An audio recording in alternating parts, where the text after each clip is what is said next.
عز وجل: من خرج فلقي العدو صابرا مكتسبا دفاعا عن دينه او وطنه فاستشهد فهو في سبيل الله. وهذا معنى الخاص للشهاده.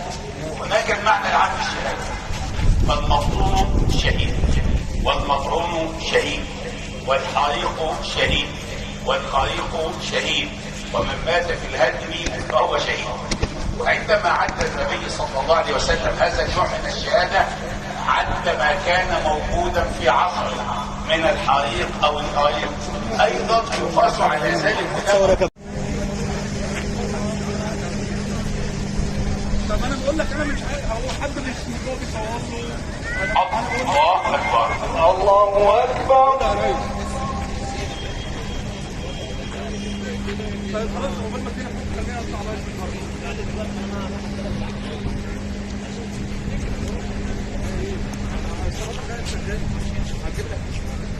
عندي العشرات يوديك صلاه الفجر.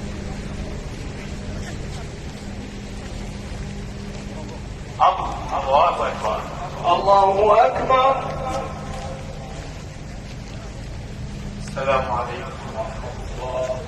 السلام عليكم ورحمه الله. السلام عليكم ورحمه الله. السلام عليكم ورحمه الله.